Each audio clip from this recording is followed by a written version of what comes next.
Good evening, everyone, and welcome to the Renaissance Center monthly chat. My name is Tavon Myers, and I'm your guest host tonight, sitting in for our wonderful executive director, Dr. Carla Debnam. Tonight, we're going to be talking about recovery is a lifestyle, and we have some wonderful guests joining us shortly.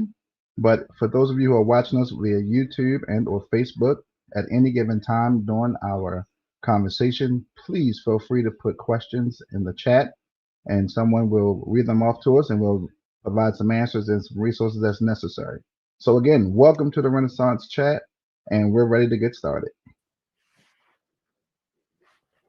Good morning. Joining me tonight. Oh, go for it. Joining me tonight is Miss Anita. Miss Anita, please feel free to introduce yourself. My name is Anita Jones, and I'm a member of Morning Star Baptist Church.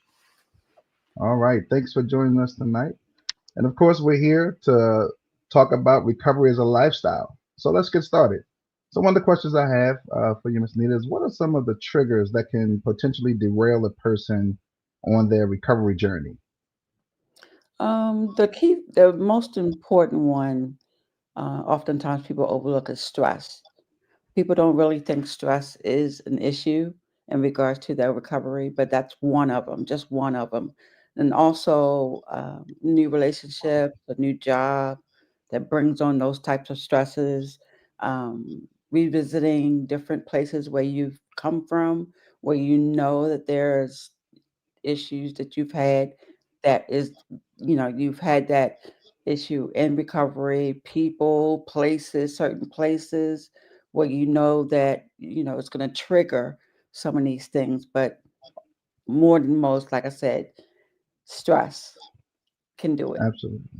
Absolutely. And triggers is definitely one of those things that can be internal and external.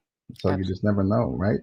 Yeah. And triggers can include emotions, to your point, stress and anxiety, depression, even getting excited can be a trigger to some degree when it comes to, those potential derailments from a person.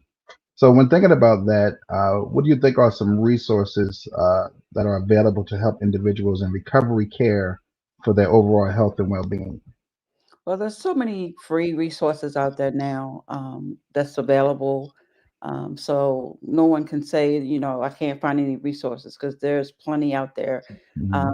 There's AA, Alcoholic Anonymous, there's Narcotic Anonymous. Celebrate Recovery is another one. A Smart Recovery is another place. You can also go to um, find some different places. You can find a recovery coach, and you can Mm, go online and find a recovery coach for that to see where you can be, where you can start, how comfortable you're going to be. But the first thing you have to do is want to start. You have to be willing to start. People can say, "Oh, yeah, you can go," but you have to be willing to start um, for a new beginning. It's really basically a new beginning. And that is to be willing to start. So, Alcoholic Anonymous, like I said, Narcotic Anonymous, and again, there's a host of online uh, sites where there's different recovery sites. If you don't want to go in person, you can also join and go online. You can certainly ask questions, but you can search and find out what is best for you.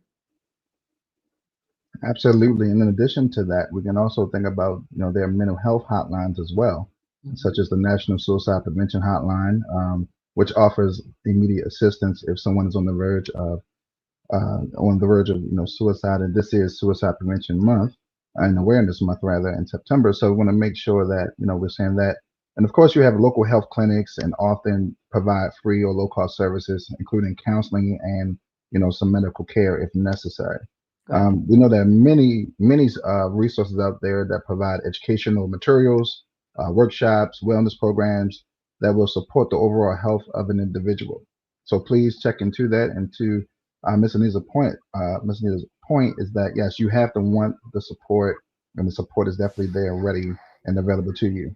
But when thinking about that, somebody wanting the support, How can the individual in recovery support themselves when they lack safe and maybe a supportive home environment?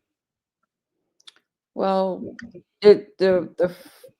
for the first thing is safety, your safety, because it's a very sensitive time for you to try to find a place where you can get the help. So finding a safe place where you can feel free to open up and have that access. There's multiple housing options available, sober living homes, government housing, emergency shelters. Now, the emergency shelter is only if you need immediate housing.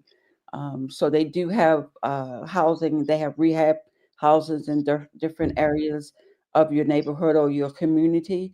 You just have to call and find out what substance abuse and mental health services that are available. And the number for that is 1-800-662-4357. So, like I said, there's so many options out there. But like I said, your safety is is the highest priority. Absolutely. And of course, individuals, they can definitely seek out sober living homes, and they have those what they call transitional housing programs that provide those safe and supportive environments. And they can also connect with different community organizations that offer resources Mhm. and support for those in recovery. You know, those particular facilities, though, they have some rules, that you have to follow and some guidelines that sometimes, one may not like, but it's there to help build a capacity to keep you on the straight and narrow, but also to help individuals maintain the sobriety that they're looking for. Mhm. Uh, so, with those community organizations, though, and shelters, they may offer some temporary housing assistance and resources as well. And most of all, you can build a network of support. Yeah. There are so many times that individuals that are dealing with recovery, they lack support because they may have burnt a few bridges along the way. They may have ruined a few relationships with relatives and or family members and so forth. And sometimes waiting, trying to find a new door to open, sometimes is doesn't happen. So I know a lot of pride get in the way sometimes because people don't like to say that they need help or reach out for help. Hmm. But just want to let everybody know that you can build a network of support, whether it's mentors, whether it's a recovery groups that can provide that emotional support and give you that practical assistance that's necessary to help you um, to recover. Because recovery is a lifestyle. I think I want to keep Absolutely. saying that recovery is a lifestyle, right? Absolutely. All right. So you have any strategies that individuals in recovery can use to rebuild their social networks or cultivate a stronger sense of community? Well, like I said, the first thing, um, the denial part is is part of it. Some people say, "Well, I don't need to go there. It's just not for me. I don't need that." But any kind of type of recovery that you're dealing with, whether it's drug or alcohol, you can certainly, there's stressors, there's eating disorders that people deal with, there's anger issues that people deal with. So there's so many things that you can start from. And it's like one step, but it's like a 12 step. That's why they have 12-step programs out there, because it's basically a 12-step. You have to find a connection. You also have to convert or find a conversion part. Surrender, surrender, and say, "Okay, I'm ready for this. I can do this." Um, Oftentimes, people feel like they don't want to give up that kind of information. They, you know, say, "Well, is it going to be a safe space for me? Is there going to be, I want it kept in this local setting right here?" Because some people don't like to express what's going on with them majority of the time, and that's okay because, like I said, it's a lifestyle. But you're going to have to participate at some point in time in this recovery. Absolutely. And for those listening to us, please feel free to put any questions that you have in the chat. We'll be readily available to answer some of them. So I know there are a lot of individuals that deal with relatives and or friends and loved ones and that have some challenges with addiction and so forth. And when you think about that, you know, all of there's also support readily available for those who have relatives that are dealing with it, learning how to cope and learning how to support a relative that may struggle with that. Hmm. There are instances where, relatives may have, because they are on substance, having substance misuse challenges, they may, you know, steal from you. They may lie to you. It may be a situation where it becomes a dysfunctional relationship in your family. Um, could you talk to us about that a little bit, Ms. Nina, like in regards to how would an individual that's dealing with a relative right now that may be struggling to support them and be there for them? Any advice you can give those individuals? Well, if you don't have a family member that can kind of give you the support, like I said, there's always an outside, uh, someone on the outside that can help you. But like I said, you have to find certain networks that can help you. You have to kind of earn a person's trust as far as a family member. If a family Mhm. member sees that you're trying and that you want to help, they will open up and say, "Okay, I can help you. Let's do this together." But the most important thing is allowing someone or the person that's in recovery to believe in themselves, to believe that they can go through the process, and as long as if they see this people are supporting them, they will do it and they will try it. Absolutely. And in addition to thinking about when it comes to individuals in recovery using, finding ways to rebuild their social networks and cultivate that stronger sense of community. Sometimes it's also being a part of something like joining a support group and or participating in community events. Hmm. Uh, that helps with that process as well. Volunteering and engaging in hobbies or activities that bring some interest. That can help an individual rebuild some of that social network because oftentimes when people are dealing with uh, addiction stuff, they feel like they're less than. They don't have they don't recognize their self-worth. They don't see themselves as they used to, and it can cause depression to set in, of course, and Hmm. anxiety and so forth. And but trying to rekindle those relationships, but also rebuilding those social networks, building those relationships with others. Who are also in recovery can provide a mutual support because you do have somebody that can identify with some of the things that that person is experiencing as well. Someone that can be a little bit more understanding. So having opportunities to volunteer, having opportunities to participate in maybe some community events can also provide opportunities to meet new people. Hmm. And when you meet new people, sometimes they bring a sense of belonging. Yes. It brings a sense of belonging, and those engaging moments, in those hobbies and or in that sport and in that class or whatever it is that the person involves themselves with, that can help the individual find like-minded peers and develop new relationships and new friendships. And I Hmm. think that's important because in order for one to build a sense of hope and have a desire to recover to some degree, they definitely want a stronger sense of community because everybody wants to belong somewhere. Right. Nobody wants to feel like they're alone in the process and dealing with the hard places that life has kind of handed to them to some degree and the choices that we've made to get to where we are. Um, but when you think about strategies of individuals recovering and rebuilding those social networks, you know, um, do you have any examples of different networks the individual could possibly join or some ideas on places that they can volunteer and get support? They can help with the recovery coach can be available, and they can give them some suggestions in what area they can, help out at. They can go to any shelters and help out with people at shelters, whether it's feeding them, serving people. Um, they can also go out in the community and help people.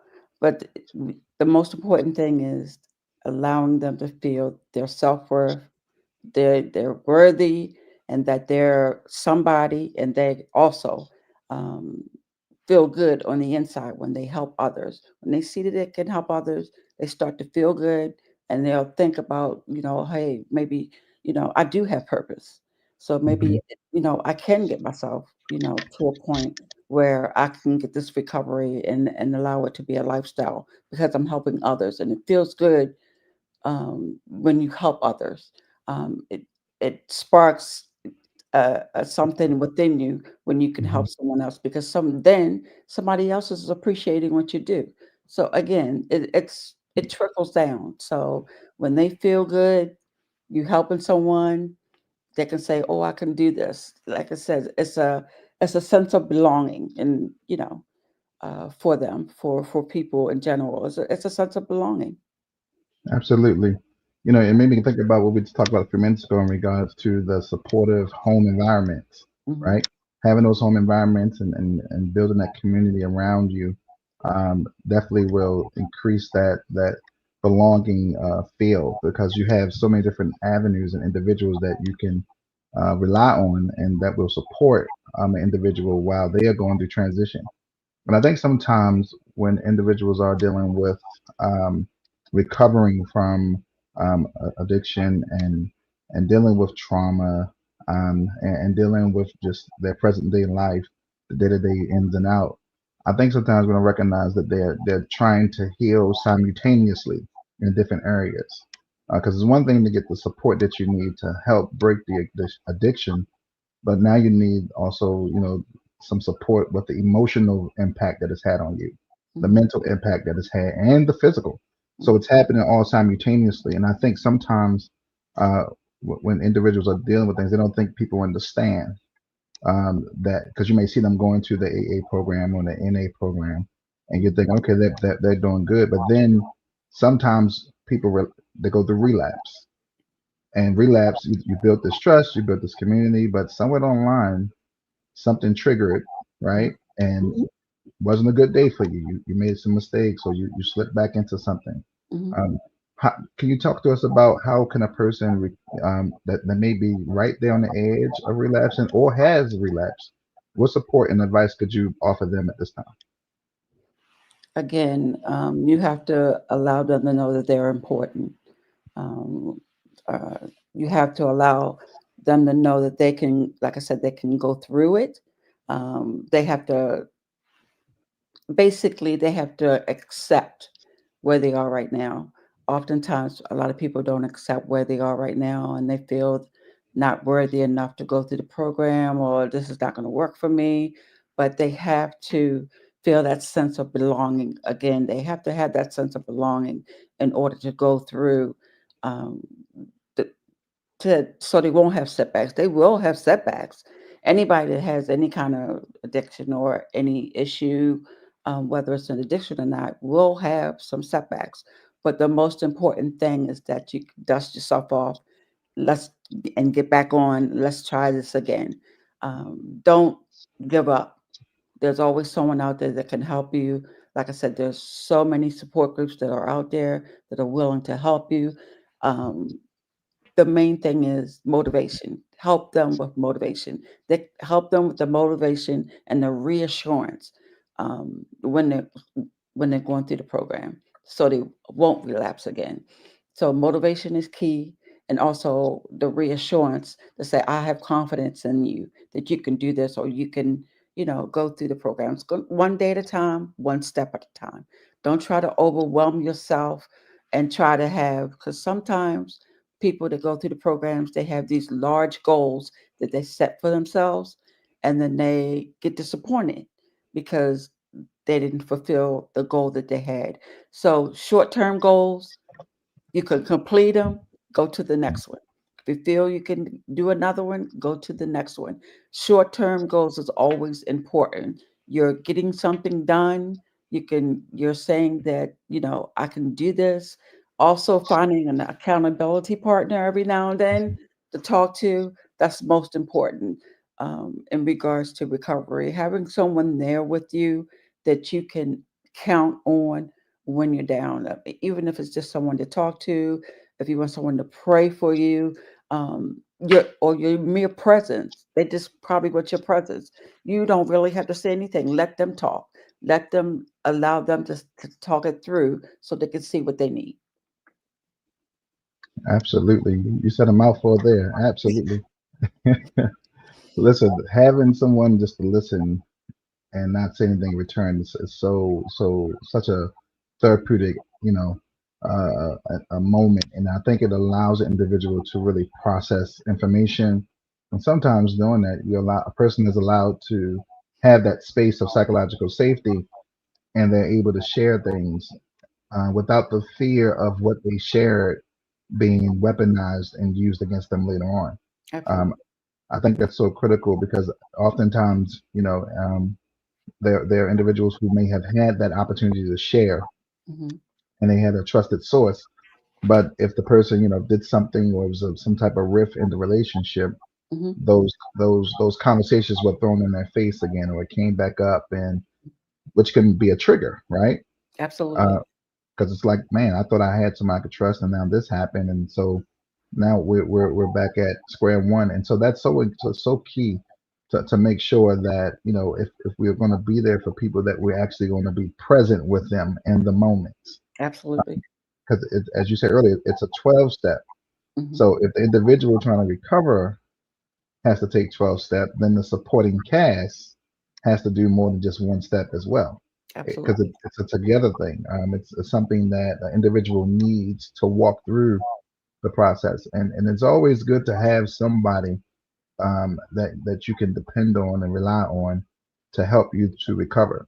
Now, I know our theme is recovery as a lifestyle. We talked a little bit, in regards to addiction and so forth, but there may be other areas in your life that you're recovering from, you Hmm. know, and sometimes in order the individuals that may have been on some type of substance misuse, etc. Hmm. Um, the reason that they're recovering is because maybe they are suffering from grief. They've experienced loss, and then a loss of a loved one, a loss of a job, Hmm. loss of a home, a loss of just themselves in particular, and they turn to substances to try to mask the pain and the pain, etc., to try to just numb themselves, you Hmm. know. And I'm quite sure, I know somebody may be listening out there on YouTube and or Facebook or on the other platforms that we're on. And can we talk to those individuals that maybe have turned to substance misuse because of maybe dealing with a crisis in life? What would you want to say to that individual in regards to just learning to grieve and to mend the pain without using substance? There's always another way. Whether there's counseling that you need to go through, whether there is, like I said, someone that you can rely on. Um, there's always another way. You don't have to feed that addiction or whatever it is, whether it's gambling, whether it's eating, whatever. Find something, a safe space, find an activity, find a hobby, but there's always another way. There's always another way. It might not seem at first, but you have to keep your mind focused. That's the most important thing. You have to stay focused because there's a goal where you want to reach. You don't want this anymore. You want that lifestyle where you can be free from whatever had you bound. So um, there's other ways to do it. There's other ways to do it. Absolutely. And sometimes when in the thick of the moment, we don't realize that there's other ways because our judgment is clouded Hmm. because of the pain that we are experiencing, and or the discomfort that's there. And sometimes we lack proper judgment. We don't respond correctly. Hmm. Um, we don't utilize the readily available resources that can support us. Uh, and so we turn to whatever we feel is convenient or easy, to some degree, that it's not always good for us, and I think at most times during those moments, when we're escalated in our emotions, and we're dysregulated at the moment, We're just trying to find something that makes us feel good and feel better, The something that more can the more the more idle time you have, that gives you more reason to go and do whatever. So just like I said, absolutely. you have to find something that's going to keep you busy, whether it's journaling, whether it's reading, something that will take up that space that you have of thinking about going out again to reuse or to gamble or whatever. It's the idleness and the loneliness Mhm. oftentimes. So you have to continue to be around people that support you and are behind you through your walk through the lifestyle recovery. Absolutely. And thank you for that. That is so important. Um, that sense of worth, but also that community, that support system Hmm. that holds you accountable. I think it's so needed and recovering, not just for addictions, but any phase of recovery that an individual may be in. Because the goal is to normalize recovery Right. whenever we're in things and do it the correct, healthy way that supports us. So once again, you're tuning into the Renaissance Center monthly chat. And our theme tonight is recovery as a lifestyle. And if you have any questions or any feedback or comments and want to add to the conversation, please feel free to put them in the chat, whether on YouTube, Facebook, or other platforms. We're here to support and just provide a platform of a conversation in regards to recovery being a lifestyle. So, when thinking about this now, in what ways can individuals in recovery begin to establish a sense of meaning in both the secular and the faith-based area of life? Well, that was a hard one for me. And the reason why I say it was a hard one for me because oftentimes people in the secular don't want the spiritual part of it. Um, they might feel overwhelmed by the Mm, spiritual part of it, but I feel that once they're in the secular part of it and they have someone or get mature enough where they are in their recovery, that they might move over to the spiritual part of it. Um, because you have to look at self reflection. You have to be mature enough to look at your self reflection. You have to figure out or determine what's best for you. mhm, You also have to try reconnecting with values and engage in purposeful actions like serving. Serving is key. When you serve another person or when you mm, give back to another person, that's purpose for them. That's purpose for them. And oftentimes when you find uh, that purpose, you'll begin to take those different steps. Say, "Oh, I could do this." Then what's the next step? Uh, mhm, do I need the faith part of it? Or do I need? I can get the courage. I got the courage part, but can I get the faith part of it? I've allowed people. Um, I've got through the honesty part of it because I'm halfway through. Maybe you did step 2, 3, and 4, but the honesty part is going to be there, and the people are going to see you changing, and people are going to see you willing. And mm, also another thing, you have to be patient where you are mm. in your recovery. Absolutely. You have to be patient. Sometimes a lot people want to go ahead of themselves and try to say, "Okay, I can save the world." We don't want we want you to uh, take small milestones, small goals. Um, Volunteer workers, you can do volunteer work. Always do something small first, because the small part of it, I can get through of it. The spiritual part of it, um, like I said, often hard with the secular. There's different groups out there, and the secular group, there's a recovery group out there. It's called Self Management and Recovery Training. They oftentimes that's a secular group, and they often help cope with urges. They help manage feelings and also the behaviors and the life balance.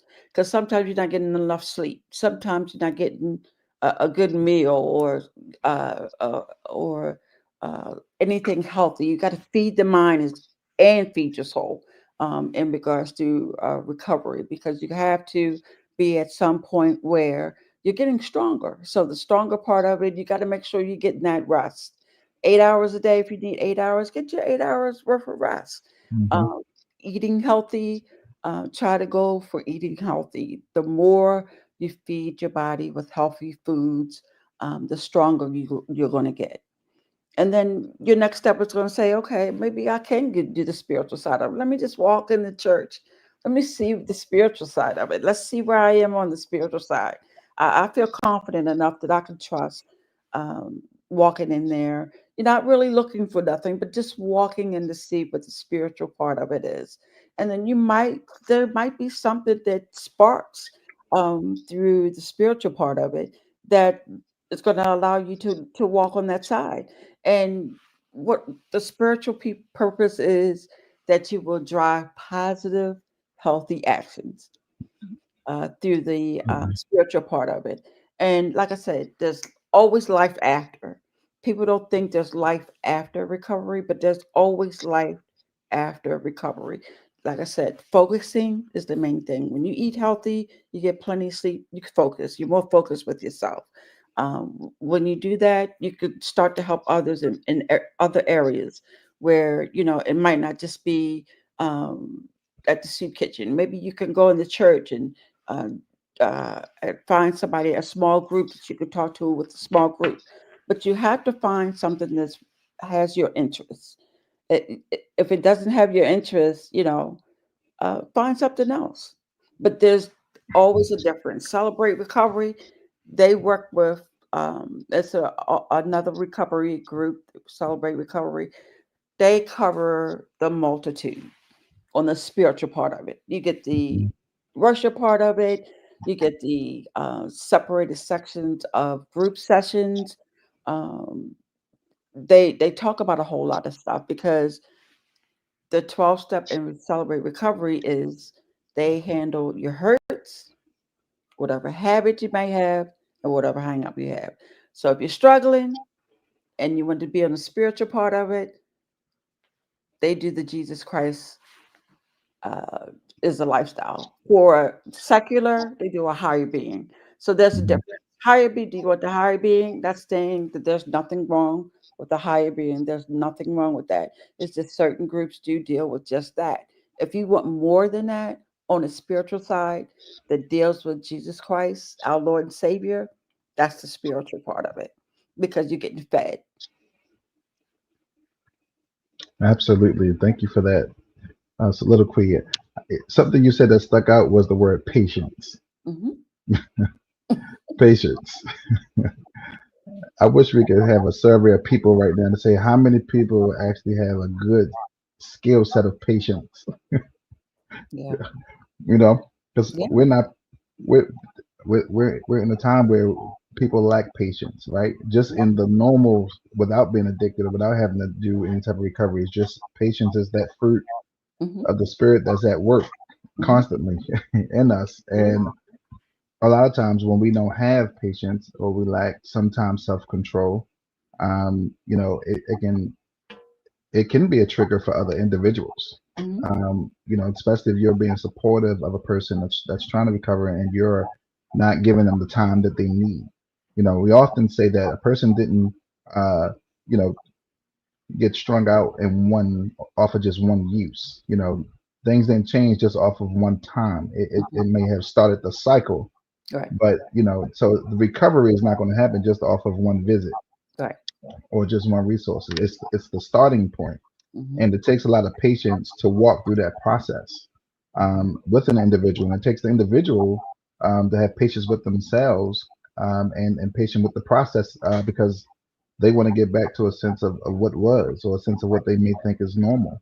Hmm. Um, and so that's a process. But it made me think about when you talked about the faith-based area, and I thought about Ecclesiastics 4:9 that talks about two are better than one. You Hmm. know, and if either of them falls down, one can help the other, get up.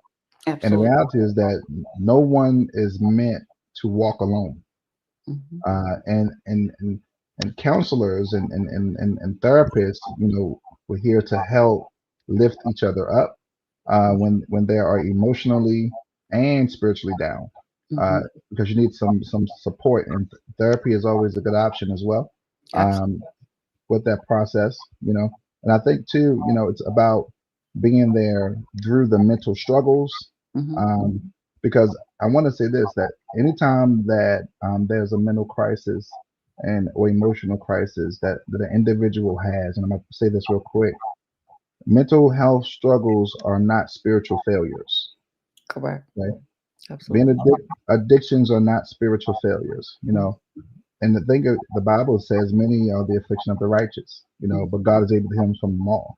And many believers, they suffer silently. Hmm. They fear that emotional distress means that they lack faith. And and the reality is, but the scripture shows us that even prophets and kings and apostles, and they all wrestled with some form of despair. Hmm. They all wrestled with some form of anxiety. They all had some form of grief that took place. And counseling, and support systems are there now to help people process the emotion. A Hmm. lot of times we want to rush people to get back to what we think should be their normal place. We want to rush people to get back to a place of what we think is stable for them. But it's imperative to understand that our emotions in a way that, our emotions, they honor our faith and our humanity at the same time. So it's Absolutely. important to know that it takes a lot because one thing I've heard someone say, in regards to, the whole concept of secular and faith-based areas of life, for those who are spiritually inclined, participating in faith-based groups or activities does provide a sense of purpose in the community. It's Hmm. there, right? But for others, finding meaning might come from personal achievements or helping others or pursuing a personal passion or hobby. But nevertheless, the goal is to achieve some form of milestone. As you said earlier, take one step at a time, set small goals. Hmm. So the small goal may be to achieve one milestone. It may be to go to a faith-based, recovery group. It may be to go to church. It may be to go to counseling. It may be just something, whatever is within reach of that individual's ability to do. Hmm. Allow that opportunity to take place and provide that support that's necessary for them to grow, so they can foster a sense of fulfillment and Hmm. foster a sense of direction. And I think that's key because a lot of times okay, let me go there. When people do come to the church, we have to make sure that they're welcome, Right. because I've seen where people come and they're happy, they're there, and but those that were there before them don't greet them or frown at them, or you're clutching your purse, because sometimes we got little PTSD from past relatives or past instances where things like that has happened, Hmm. and things didn't turn out the right way or things that we hope. But it's also important that those who are supportive keep a open mind, right? Because as the person is recovering, we are also recovering from the pain that we may have experienced, or the fear that's now part of us because of their behavior. Hmm. The things that has happened in the past. So I just want to talk about that a little bit as well, because I think sometimes, when we struggle, and people go through things, they think that they're spiritual failures. They think that they're not good enough. They believe that God has abandoned them or God has forgotten them. What is it that you can say to those individuals that may be feeling that way or thinking that way? Well, with that, I know, when some people do feel that way, they've heard it so much for so long that they begin to believe it. So you have to change your way of thinking. If God's got another way to change it, you are somebody, you are a king's king, you are a queen, you are somebody, you're worthy to be on this earth. I've called you to be here. You have purpose. And when they, like I said, when you give those positive feedback to someone like that, those self affirmations to someone like that, they feel good. They feel better. They even if they're still going through. That's why it's called recovery is a lifestyle. It's Mhm. gonna it's your whole lifestyle. You're going to live this life of having a recovery through a lifestyle. It's going to be a day to day type thing for some people. Just like for some people, where, like I said, the self affirmation for me helped. I had a group of people at the church that I go to. They, they were comforting. They were there. I knew they were there. Um, the concern was there. Um, but you have to be willing to forgive yourself. Forgiveness is the key thing for yourself. If you don't forgive yourself, you're going to continue to feel that way, and you're not going to get past to some walks if you don't forgive yourself. You have to forgive yourself or where you are. It happened. Okay, things happen. Life does happen. So don't beat yourself up. Um, you have to uh, be aware. Once you're aware that you have a problem, like I said, the denial part of it, your forgiveness part of it, admitting that you do have a problem, that's key as well. You can get through it. Once you get past those three things, I think that you are on your way, because when you like I said, denial is the first thing. Forgiveness, whether it's forgiveness or finding a way out, because some people always like to find a way out, but you have to trust yourself. You have to trust yourself where you are. You have to trust the people around you. Um, d- what do you have to lose when you find people, a group of people of support? You have to trust them and be comfortable and willing. Not you don't even have to share everything. Because my question was always, what does recovery look like? Tell me what it looks like. It didn't have a look. It does not have a look. So we always have to be nice to people, regardless of where we might know where they are. We will not probably never know where they are, but being nice to one another, it helps. It really helps. Absolutely. And thank you for that. While you were sharing, we had a question come in from our Facebook audience.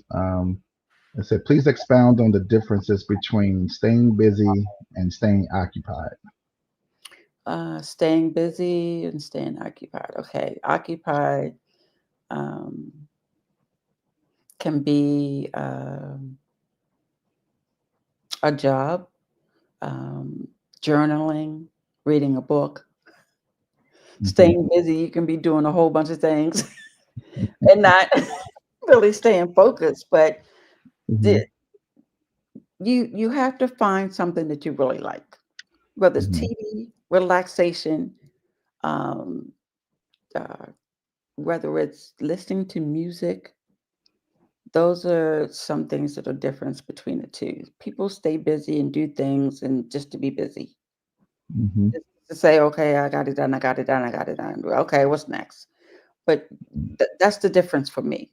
When you find the difference between the two, some people say they could stay busy and talk all day. That is true. um, but like I said, you have to find things that's purposeful for yourself. And like I said, journaling, um, talking, communicating is important. Um, whether you want to talk or not, read a book. You don't have to always talk to everybody. Read a book. Watch a movie. That's the difference between the two. Reading a Absolutely. reading a book, watching a movie, you're resting. You're at rest. Being busy is like you always got to do something, Hmm. which allows you not to stay focused. It allows you not to um, be where you need to be,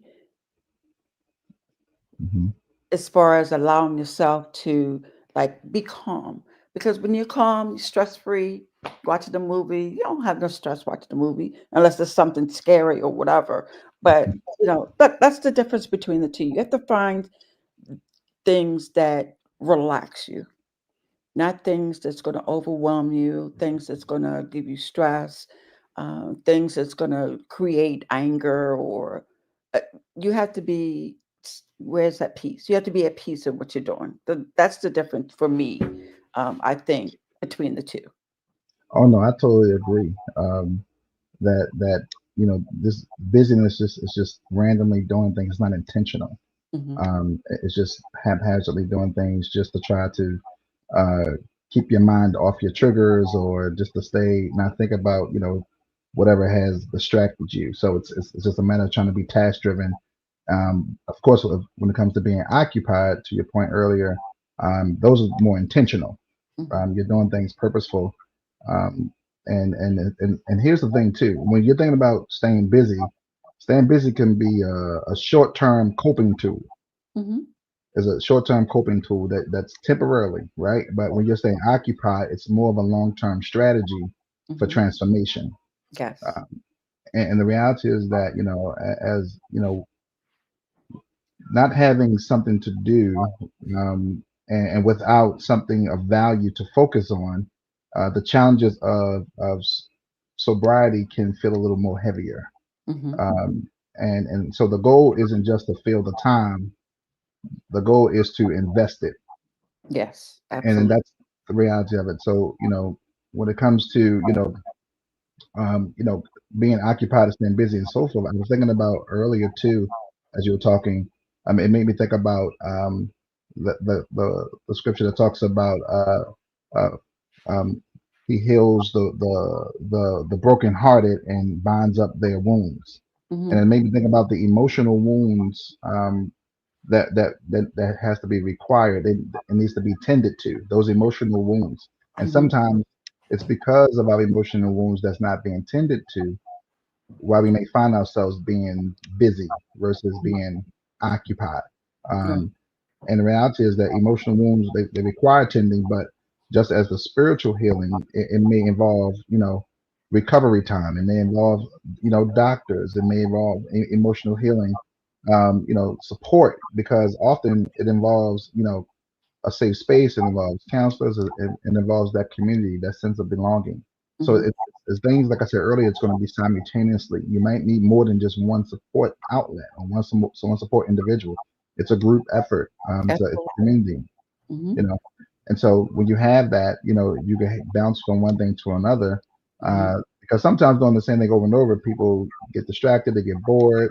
Hmm. Um, they feel like it's not working over and over again, but it takes time to make sure that you cultivate those environments, those relationships, because recovery is a lifestyle, and it's not always a one size fit all for everybody. No. What works for you may not work for me. you know Exactly. and that's the difference. So embracing the differences that an individual may carry and have is also important, because healing is a process and is not just a miracle. Hmm. Okay. Healing is a process. It's not just a miracle. And Hmm. and it takes time. And I think, when our wounds are as it says, are broken, when he heals the brokenhearted and the wounds are binded up, that's a process. And that takes time, especially in everybody's time frame is different because people are broken at different levels in life. Hmm. Some people have had some tragic things happen to them in Hmm. their childhood that now impacts them in their adulthood. And Absolutely. that's why some of the decisions that they've made are not just them being immature, it's Hmm. coming from pain, Hmm. unresolved issues, Yes. because they didn't get the support necessary or feel like the support was actually readily available to them. Hmm. So I do appreciate how you share that because I think that's important for individuals to understand that there is a process to it all. You Hmm. know, there's a process. And if there's any more questions, please feel free to put them in the chat. We're definitely here, and we're talking about recovery as a lifestyle. In case you're just joining us, um, it's been a very fruitful conversation, and just going through the process of understanding recovery as a process and not just a miracle. It doesn't just happen as a one time thing. It's Yes. something that takes time, right? Hmm. Uh, and healing is a process. No matter Yes. wherever you've been broken in life, no matter where the situation, when it has happened, how it happened. It's a process and not just a miracle. But I'll say this again, that we have an opportunity to make sure that we're able to support one another and really talk about what that looks like, because mental health struggles are not spiritual failures. Mhm. It's part of what we've gone through, and we have to ensure that you're not suffering in silence, that you don't feel like you're alone, that there is someone out there that can support you. And a lot of this sometimes does have to do with grief and loss, not just necessarily from an individual, but loss of self, loss of self worth, not having self esteem, just different areas. And we're almost at our time, but before you want to talk about a little bit about the impact of someone's self esteem when it comes to addiction and recovery. Yeah, self-esteem is something. W A lot of people do deal with low self-esteem. Um, a lot of people don't realize, oftentimes, that there are things or actions that are said to them that brings them to feeling where they have low self-esteem. So the problem, what we have to do, again, you have to bring that self-affirmation to yourself. You have to say, "I am somebody. I can do this. I, belong." Um, you have to have that self-worth of being, self-esteem part of it. I know that a lot of people do go through it. Some people don't even realize that they go through the mental abuse and physical abuse of people uh, downing you or uh, saying low things to you to make you feel that you're not worthy or your self-worth of doing anything for anybody, and that you will always be like this, you'll always stay like this. So you have to find a healthy place, that healthy place where it's going to help you. And like I said, self-affirmation, reading, the Bible, it helps. It really, really helps. I know oftentimes we try to shove, you know, the Bible on people, but Mm, it's a place of peace. It's a place of healing. It's a place of finding yourself. And that's what helped for me, um, that self esteem part of it. I had to truly say that this is not me. I am not what you say who I am. I am who God says I am. mhm. So you have to get to a place and to a point in your life where you have to tell yourself that you are more than what people are telling you. Absolutely. That was powerful within itself. Thank you for that. Mhm, You know, it's interesting, when individuals do make that decision to seek help, whether it's through the church or, some form of support groups. I've always looked at people learn they will celebrate, your strengths and your victory. Um, but when that's always being, the forecast is all about victory and strength and winning, mhm. that also will cause a person to hide their pain. Yes. Uh, so the benefit of counseling and having, here at the Renaissance Center, uh, readily available counselors that will help you and will walk with you through that door of vulnerability. Mhm, Um, Healing takes time. It's transformation that you're going through, and the process allows us to be that hospital that you need, the support that you need. And while you're hurting and while you're dealing with the pain, it's not just a stage for the strong, but it's definitely an opportunity for you to come and get the support that's necessary. So we're definitely here. You can always call us at the numbers on the screen, I believe 410-409-0025, and please reach out. The council is always readily available to support you. Um, and we want to make sure that you get the services that you need. And one thing I will say, if you feel like we can't give you service, we have readily available resources mhm. that can support you and point you in the right direction, right? So we thank Absolutely. you for joining us this evening. And we, on our theme of recovery as a lifestyle, we hope that this was informative and encouraging to you. And we look forward to seeing you on our next month Renaissance chat. Until then, stay encouraged, be blessed, and may the peace of God be with you. Thank you so much for joining us. Good night. Have a Thank good you. evening. Thank you.